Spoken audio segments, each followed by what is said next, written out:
ቅንጡ የሆነ አፓርትመንት ሞል ስታንዳርድ የሆነ መኖሪያ አፓርትመንት በ10% ቅድመ ክፍያ እንዲሁም ደግሞ የባንክ ብድሮችን ለሚፈልጉ 60/40 የባንክ ብድር ተመቻቸለት ብዙዎች በሚጓጉበት ቦታ ነው የመጣሁት ማለት ነው።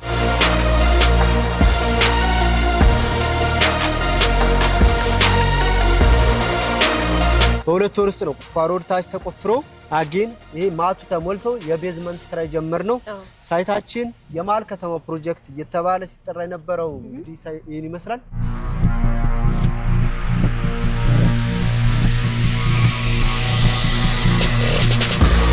ትልቅ የቢዝነስ ቦታ በመርካቶ ከዝቅተኛ ካሬ አማራጭ ውስጥ ከ20 ካሬ ከ10 ካሬ ጀምሮ እሱም አከፋፈሉ እናንተ እንደምትፈልጉት አከፋፈል አድርገን ይዘን መተናል።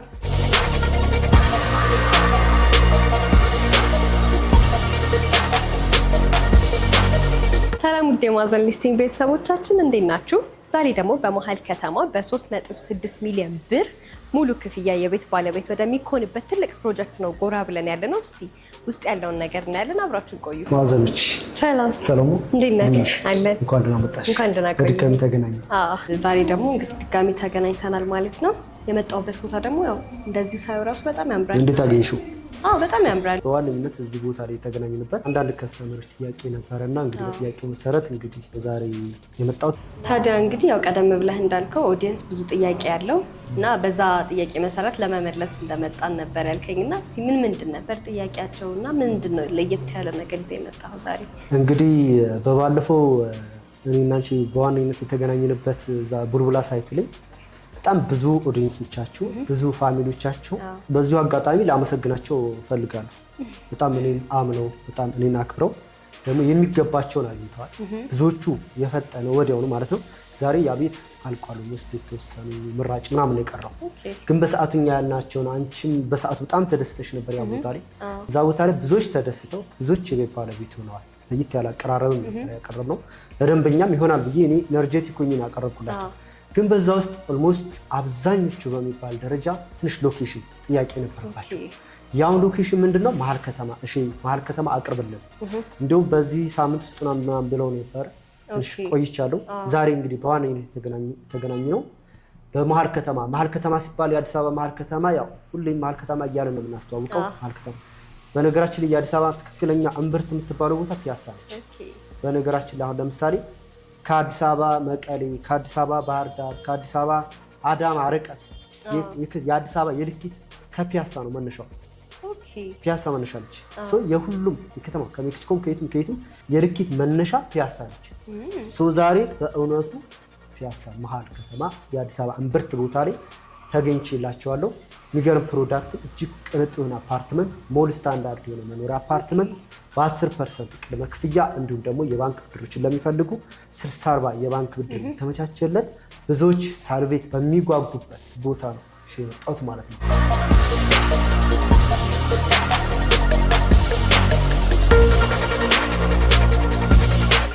ምን አይነት አፓርትመንት ነው ይዞ የመጣው? ባለ 24 ወለል አፓርትመንት ወደ 4000 ሜትር ስኩዌር ላይ የሚያርፍ አንደርግራውንድ 2 ቤዝመንት ያለው ከግራውንድ ከ5ኛ ፍሎር ድረስ ቢዝነስ ሴንተር የሆነ መኖሪያ አፓርትመንቱ ከ8ኛ ፍሎር ነው ያስጀመረው።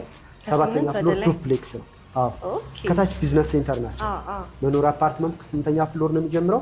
እዚህ ቦታ ላይ ሲያመጣ እንደነገርኩሽ ቦታውን ስጠራው በጣም ሊያስፈራ ይችላል። በጣም መሃል ከተማ ማንም ሰው ቤት መግዛት ይፈልጋል። ግን መሃል ከተማ ብዙ ጊዜ ሲቀርብ ምን ዋጋ ይዝሻል፣ ፕራይስ ይዝሻል።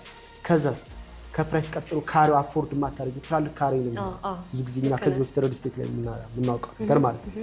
ይህ ሪል ስቴት ሜሪት ሪል ስቴት በጣም በዚህ ሰዓት ተወዳጅነት ያተረፈበት ምክንያት ሁሉንም ተች ያደርጋል። ሚንስ ከዝቅተኛ የገቢ ምንጭ ያላቸው ሰዎች እስከ ከፍተኛ የገቢ ምንጭ ያላቸው ሰዎች ከባለ 1 መኝታ እስከ ባለ 3 መኝታ የካሬው ከ49 ካሬ ጀምሮ እስከ 130 ካሬ ድረስ ማለት ነው።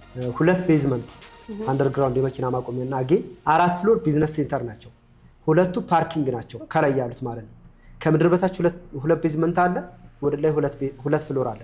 የላኛው እንዴት አድርገው ነው መኪና ማቆም የሚችሉት? ራሱን የቻለ የመኪና ሊፍት አለ፣ ካር ሊፍት አላቸው። ስለዚህ 4 ፍሎር የመኪና ማቆሚያ አለ ማለት ነው። ስለዚህ ጠለሉ በአጠቃላይ ወደ 4000 ሜትር ስኩዌር ላይ ነው የሚያልፈው። 4 ፍሎር የመኪና ማቆሚያ አለ ማለት ውስጥ ከ4000 ሲባዛ በ4 ወደ 16000 ካሬ ወይም ከ16000 ሜትር ስኩዌር በላይ የሚሆን የመኪና ማቆሚያ ያለው ማለት ነው። ሁሉም አባወራ እዚህ ግቢ ውስጥ የሚገዛ ሰው ማለት ነው። ምንም አይነት የፓርኪንግ ችግር አይኖርም ማለት ነው። የፓርኪንግ ችግር አይኖርም ማለት ነው። በቃ በጣም ደስ የሚል ቦታ ነው።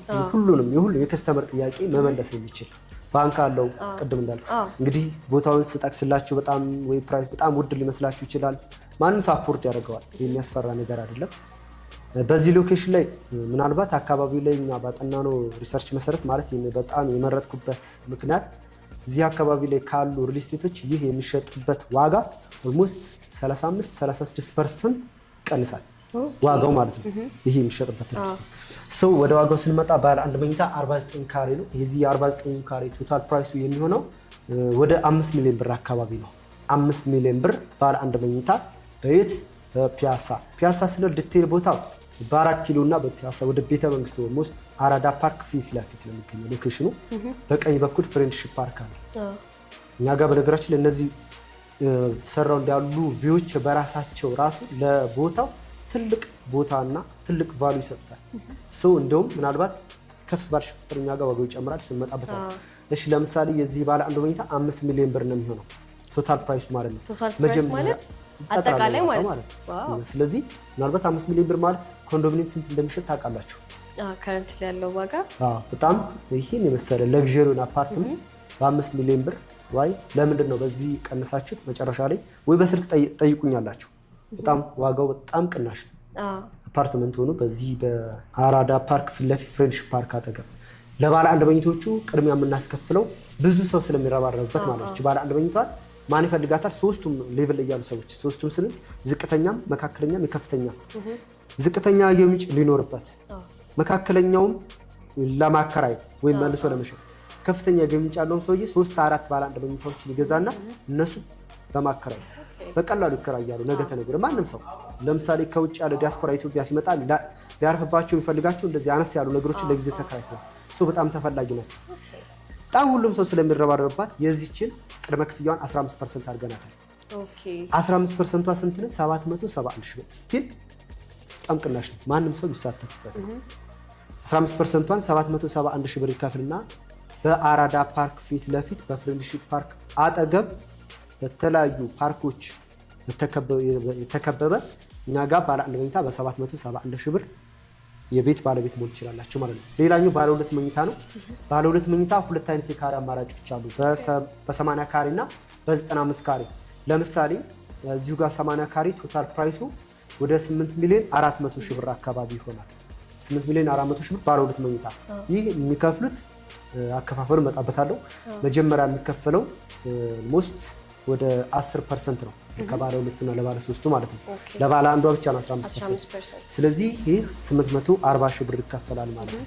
ሌላኛው ባለ 3 መኝታ በ130 ካሬ የ130 ካሬ ጠቅላላ ዋጋ የሚሆነው 13 ሚሊዮን 600 ሺህ ብር። እኛ ጋር እንግዲህ በባለፈው ማቅረብላችኋለሁ ባለ 3 መኝታ ስንት እየተሸጠ ስንት እንደሸጥኩላችሁ ያው ለምን እንደዛ እንደተሸጠ የራሱ ይሄ ከዛም ይቀንሳል ዋጋው። በጣም ደስተኛ ነኝ ይሄን በማቅረቤ ማለት ነው። 130 ወደ 13 ሚሊዮን 600 ሺህ ነው መጀመሪያ የሚከፈለው 1 ሚሊዮን 360 ሺህ ብር ከፍለው የባለ 3 መኝታ የቤት ባለቤት መሆን ይችላሉ ማለት ነው። ስለዚህ እስካሁን እየነገርከኝ የነበሩት ዋጋ ራሱ እንግዲህ እንዳልከው ከሎው ክላስ ጀምሮ እስከ ሃይ ክላስ ያሉት ሌቭሎች በጣም አፎርደብል እና ተመጣጣኝ ነው ዋጋ ይዛችሁ ነው የቀረባችሁት። ታዲያ ይሄ ዋጋ ከተባለ አይቀር ደግሞ እንግዲህ አከፋፈል ሁኔታው እንዴት ሊሆን ነው ማለት ነው? እሺ በጣም አሪፍ ጥያቄ ነው የጠየቅሽው። ብዙዎች በባለፈው ሳላቀርበው ብዙዎች እንትን ብለውኛል። እሺ አከፋፈላችን ሪል ስቴት ላይ ሁለት አይነት አከፋፈል አለ። ታይም ቤዝድ እና ኮንስትራክሽን ቤዝድ ማለት ነው። ታይም ቤዝድ ማለት በጊዜ ገደብ ነው። ኮንስትራክሽን ቤዝድ ማለት ደግሞ በግንባታው መሰረት ማለት ነው። ታይም ቤዝድ ኦንሊ ላለቁ ቤቶች ብቻ ሪከመንድ የሚደረግ ነው እንደኔ ማለት ነው። ምናልባት ታይም ቤዝድ የሚያስከፍሉ ባለሀብቶች አሉ፣ ዴቨሎፐሮች አሉ። ኮንስትራክሽን ቤዝድ ማለት ደግሞ ግንባታውን እያዩ በግንባታው መሰረት ማለት ነው። ለምሳሌ ታይም ቤዝድ በየ5 ወር ጋፕ፣ በ6 ወር ጋፕ፣ በ7 ወር ጋፕ ሊሆን ይችላል። ይህ ሲሆን ምንድነው ለከስተመሩ ትረስት ኢሹ ይኖርበታል። ምንድነው ከዚህ በፊት የተፈጠሩ ነገሮች አሉ። ስም ባንጠቅስም እንኳን አንዳንድ ሪስቲቶች ብር ሰብስበው የሚጠፉበት ሁኔታ ምናምን አለ። ምንድነው ውልሽ ላይ በየ5 ወር ጋፕ፣ በ6 ወር ጋፕ ጊዜ ስለደረሰ ብቻ ትከፍያለሽ ማለት ነው።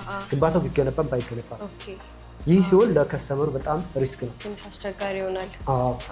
ይህ በከስተመር ማለት አልከፍልም ብትይ አንደኛ ውልሽ ላይ ተቀምጧል ከፍላለሁ ብለሽ፣ ግን እኛ ከዚህ ተነሳን አብዛኞቹ ሪል ስቴቶች ወደዚህ መጥተዋል በግንባታው መሰረት። ለምሳሌ የኛ በባለፈው ከዚህ በፊት እንትን ብለ ቁፋሮ ሲጀመር 10% ይከፈላል። ከዛ ፋውንዴሽኑ ሲያልቅ፣ ከዛ ሁለተኛ ፍሎር ሲደርስ፣ 8ኛ ፍሎር ሲደርስ፣ 14ኛ ፍሎር፣ 20ኛ 24ኛ በር ቁልፍ፣ ይህ በግንባታው መሰረት ነው። ስለዚህ እኛ ምንድነው ለምሳሌ አንድ ከስተመር ዛሬ 10% ከፍሎ ሰከንድ ፔመንት ስንጠይቀው ሙሉ ፋውንዴሽኑ ተጠናቆ መሆን አለበት። ስለዚህ መጥቶ ኮንፊርም አድርጎ ነው ማለት ነው የሚከፍልን። ለምሳሌ 5ኛ ክፍያ ላይ እኛ 10ኛ ፍሎር ሲደርስ ነው 5ኛ ክፍያ የምትከፍለው ካለው ከፋይናንስ ሲደወልለት መጥቶ ማየት አለበት ማለት ነው። ሳይቱ አይቶ ኮንፊርም አድርጎ ነው። ስለዚህ ለደንበኛው በጣም ትረስት ይኖራል ማለት ነው። ስለዚህ አከፋፈላችን እኛ በኮንስትራክሽን ቤዝድ ይሆናል ማለት ነው። ባንክ ለሚፈልግ እንደዛው 60-40 ባንክ ብድር ነው የሚቻቻለን። እነሱን በደንብ በስልክ እናስረዳቸው። ኦኬ ወይ በጣም ጥሩ ነገር ነው ተዳይዛችሁ የቀረባችሁት ማለት ነው። ያው ለከስተመርም በጣም ተመራጭና አስተማማኝ የሆነ ነገር ነው። ምክንያቱም ትረስት ሲኖር ነው በደንብ ከስተመር ደግሞ ገፋ አድርጎ መጥቶ እናንተን መግዛት የሚችለው ማለት ነው።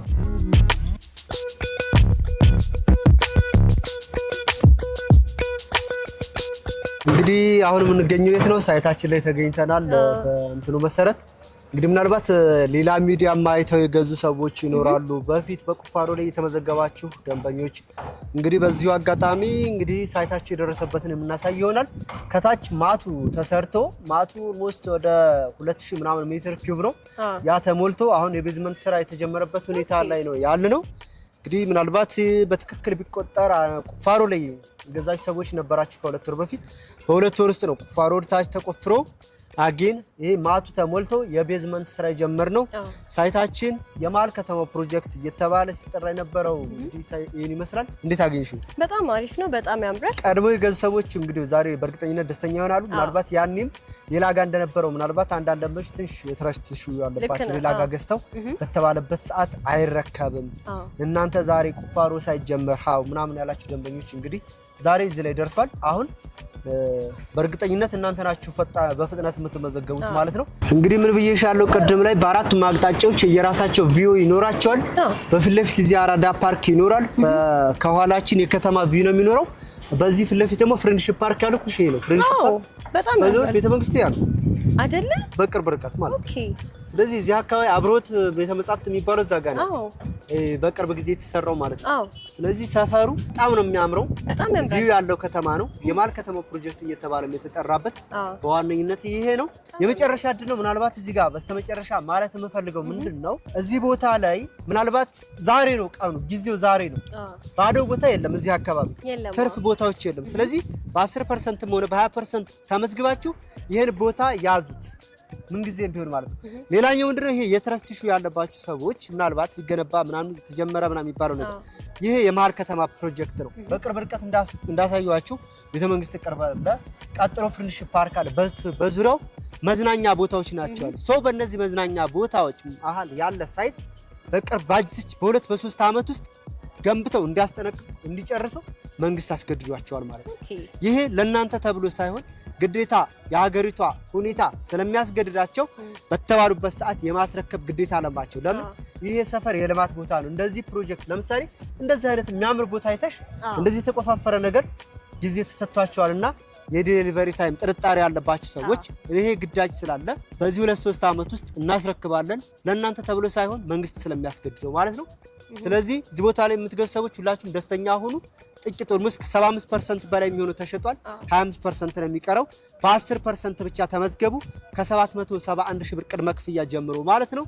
እንደናንተ አከፋፈል ደግሞ ሌላ ተጨማሪ ዲስካውንት እንሰጣቸዋለን። ይሄን ይመስላል።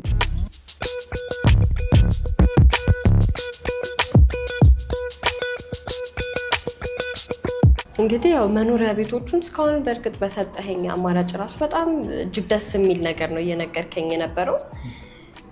ይህንን ካልን አይቀር ግን የሱቁ ነገር በጣም አጓጉቶኛል። እና በጣም ነው መስማት የፈለኩት። ሱቁ በጣም ብዙ ሰው በምዝገባ ላይ ያለውና በጣም ብዙዎች ማለት ነው እና የእናንተ ኦዲየንሶችን ዛሬ መስማት አለባቸው በሚል ነው። ሱቁን ግን ከሱቁ በፊት አንድ የረሳሁት ነገር አለ። በነገራችን ላይ እዚህ ጋር በጣም ይቅርታ፣ እኛ ጋር ዲስካውንት ማለት ነው ምናልባት 10% ወይም 15% ሲከፍሉ ነው ሌላ ተጨማሪ። ለምሳሌ አንድ ሰው ከስተመር ባንክ ቤት ብር ሲያስቀምጥ ነው ባሉለስ ሊሆን ይችላል።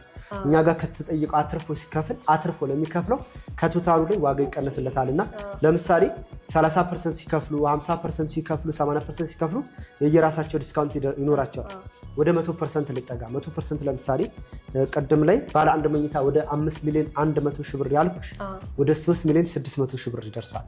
ቶታል ፕራይስ ማለት ነው 3 ሚሊዮን 600 ሺህ ብር። ዛሬ ስቱዲዮ ኮንዶሚኒየም ራሱ አይገዛም። ይሄ እድል እንዳያመልጣችሁ የምሬን ነው የምላችሁ፣ የእውነቴን ማለት ነው። ወደ 1 ሚሊዮን 400 ሺህ ብር አካባቢ ቅናሽ ታገኛላችሁ ማለት ነው። ሌላኛው ባለ ሁለት መኝታ ቅድም 8 ሚሊዮን 400 ሺህ ብር ያልኩሽ ወደ 5 ሚሊዮን 800 ሺህ ብር የሚጠጋበት ይሆናል። ሌላኛው ባለ ሁለት መኝታ ወደ 9.9 የምንሸጠው ወደ 6 ሚሊዮን 800 ሺህ ብር ይሆናል ማለት ነው። እንግዲህ ይህን እድል ተጠቀሙበት ማለት 30% ነው ሙሉ ኦፍ የሚደረግ 70ውን ብቻ እነሱ ይከፍላሉ። 30 በሌላ ቋንቋ 70 እናንተ ትከፍላላችሁ፣ 30 ካምፓኒ ይሸፍንላችኋል ማለት ነው።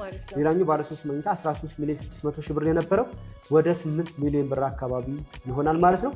ኦልሞስት ወደ 5 ሚሊዮን ብር ዲስካውንት ማለት ነው። ይህ ቀላል ነገር አይደለም። ይህ ዲስካውንት እስከመቼ ነው? እስከተወሰኑ ቀናቶች ብቻ ነው። አንዳንድ ደንበኞቼ ምናልባት ብር ባንክ ቤት ማጠራቀም በዚህ ሰዓት ነው በእኔ እይታ ማለት ነው። ከኔ እናንተ የተሻለ ኤክስፒሪያንስ ይኖራቸዋል። በዚህ ሰዓት ብር ባንክ ማስቀመጥ ቫልዩለስ ነው። ሪል ስቴት በዚህ ሰዓት ኢንዳይሬክትሊ በሌላ ዙር ምን ሆኗል? ኢንቨስትመንት ሆኗል፣ ንግድ ሆኗል። ዛሬ በ3 ሚሊዮን ብር 600 ሺህ ብር ኢንቨስት አድርጋችሁ የገዛችሁት ባለ አንድ መኝታ እስቲ ከ2 ከ3 ዓመት በኋላ ስንት ይሆናል? ሞስት ከ10 ሚሊዮን ከ11 ሚሊዮን 12 ሚሊዮን። ስለዚህ እዚህ ጋር ስንት አትርፋችኋል? 7 ሚሊዮን ብር አትርፈዋል ማለት ነው በ2 ዓመት ውስጥ 7 ሚሊዮን ብር። እናንተ እዛ ዲያስፖራዎች እህቶቻችን ወንድሞቻችን በሰው ሀገር 24 ሰዓት ሰርታችሁ በስንት ዓመት ነው 7 ሚሊዮኑን የምታመጡት?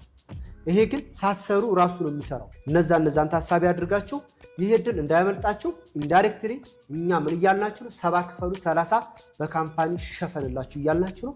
ይህን እድል ተጠቀሙበት። እሺ ወደሚያጓጓው ወደ ሱቁ ስንመጣ ምንድነው መሰለሽ ከዚህ በፊት ብዙ ጊዜ ማስታወቂያ ላይ ተሽ ከሆነ ሜክሲኮን በመርካቶ፣ ፒያሳ በመርካቶ፣ ለቡ በመርካቶ፣ ቡልቡላ በመርካቶ ማን ነው እዚህ ጋር ስሙ የማይጠፋው? መርካቶ በምን ይታወቃል ማለት ነው? በሱቅ በቢዝነስ ቦታ ይታወቃል ማለት ነው። ስለዚህ ዛሬ ትልቁ ሰርፕራይዝ የመጀመሪያው ነው እናንተ ጋር ስናወጣ ዛሬ ነው ላውንች የተደረገው። ይህን ሱቅ ወደ G+6 ሞል ነው። ሞል ታይፕ ማለት ውስጥ ለው ሰርኩሌት እያደረጋችሁ የምትገበዩት ማለት ነው። እና የውጭ እህቶቻችን ይረዱታል። በዚህ ሀገር ላላችሁ ደንበኞች ጀስት ብዙ ሞል አልተለመደም። ጋስት ሞል ምናልባት 3000 ምናምን ካሬ ነው፣ የኛ 6000 ካሬ ምናምን ላይ የሚያርፈው። ከዝቅተኛ ካሬ አማራጭ እስከ ከፍተኛ ካሬ አማራጭ ማንም ሰው ሞባይልም ማንኛውንም ኮስሞቲክስ ሊሆን ይችላል ማንኛውንም የሚሰራበትን ትልቅ የቢዝነስ ቦታ በመርካቶ ከዝቅተኛ ካሬ አማራጭ ውስጥ ከ20 ካሬ ከ10 ካሬ ጀምሮ እሱም አከፋፈሉ እናንተ እንደምትፈልጉት አከፋፈል አድርገን ይዘን መተናል። ይህ ሞል ምን ይኖሩታል? አንደርግራውንድ 3 ቤዝመንት አለው። እነዚህ 3 ቤዝመንቶች የመኪና ማቆሚያ ነው የሚሆኑት። አጊን ወደ 18000 ካሬ የመኪና ማቆሚያ ያለው ማለት ነው። ስለዚህ እስከ 6ኛ ፍሎር ድረስ ፓርኪንግ ይሆናል። ይህ እድል እንዳያመልጣችሁ።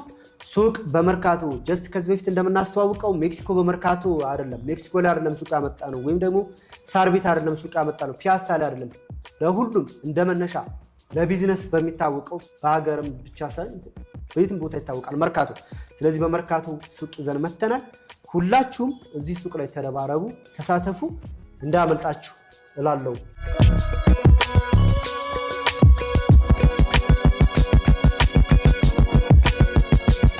ደንበኞች ያው እንደሚታወቀው መግዛት ይፈልጋሉ፣ መለወጥ፣ መሸጥ ይፈልጋሉና የምታስቀምጥልን ስልክ ቁጥር፣ አድራሻ ወይ የምትሰጡት ኦፈሪንግም ካለ እስቲ?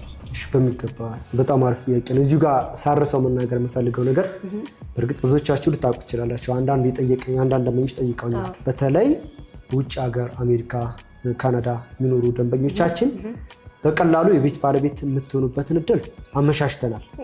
ማለት ውጭ ሀገር ያለ ሰው ሁለት አይነት መንገዶች አሉ። በውክልና ወይም ደግሞ በዲኤችኤል ማለት ነው።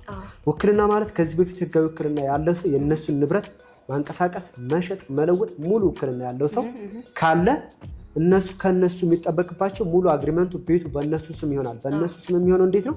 እዛው ባሉበት ቦታ ሆኖ ፓስፖርታቸውን ወይም ደግሞ የሎ ካርድ በዋትሳፕ በቴሌግራም ልከውልን ያን ፕሪንት አድርገን አውጥተን ውሉን በእነሱ ስም እናዘጋጅላቸዋለን። በእነሱ ስም በእነሱ ቦታ ህጋዊ ውክልና ያለው ሰውዬ መጥተው መፈረም ይችላል ማለት ነው። ያን አብረን አታች እናደርገዋለን ኦሪጂናል ማለት ነው። ሌላኛው ሁለተኛው ነው። ምን አይነት ሰዎች አሉ? እዚህ ህጋዊ ውክልና ሳይሰጡ ሄዱ ሰዎች አሉ። እንግዲህ እንዴት ነው የቤት ባለቤት እያደረግናቸው? ብዙዎቻችሁ ከእናንተ ያወራናቸው የሚላኩላችሁ ዲል ያደረግን ሰዎች አሉ። የማታውቁ ሰዎች ግን ምን አድርገናል? ዲኤችኤል የሚባል ነገር አለ። ዲኤችኤል ምንድነው? እዛው ሆኖ እነሱ የሎ ካርዳቸውን ፓስፖርታቸውን በአጠቃላይ ይልኩልና ፕሪንት አድርገን ቅድም እንዳልኳችሁ ከሁሉ ጋር አታች ደርገን ይህን ውል አያይዘን አድራሻ ይልኩልናል። በሚልኩልን አድራሻ ያሉበት ቦታ ድረስ ምናልባት ጀርመን ነው ትንሽ ራቅ ይላል። አሜሪካ በ2 ቀን በ3 ቀን ይደርሳል። ጀርመን እስከ 4 እስከ 5 ቀን ድረስ ይደርሳል። ሰው በዲኤችኤል ባላችሁበት ቦታ በላካችሁልን አድራሻ በ2 በ3 ቀን እንዲደርሳችሁ አድርገን እናንተ ጋር ደርሶ እናንተ ጋር የሚቀረውን ሁለት አይነት ውል ነው የሚዘጋጀው። አንድ እነሱ ጋር የሚቀራለ፣ ሁለተኛው ወደ ካምፓኒ የሚመለስ የሚቀረውን አስቀርተው ወደ ካምፓኒ የሚላከው መልሰው ይልኩልናል ማለት ነው። ስለዚህ ወይ በዲኤችኤል ወይ በህጋዊ ውክልና እኛ ጋር የቤት ባለቤት መሆን ትችላላችሁ። እኛን ቀጥታ ለማግኘት ታች በምናስቀምጠው ስልክ ቁጥር በቴሌግራም ሊሆን ይችላል፣ በዋትሳፕ በማንኛውም ሁሉም ትንሽ እንገኛለን። የቤት ባለቤት ሆኑ። በተለይ 30% ዲስካውንቱን ተጠቀሙ። ለአጭር ጊዜ ብቻ የሚቆይ ነው። የሱቅ ባለቤት በየት? በመርካቶ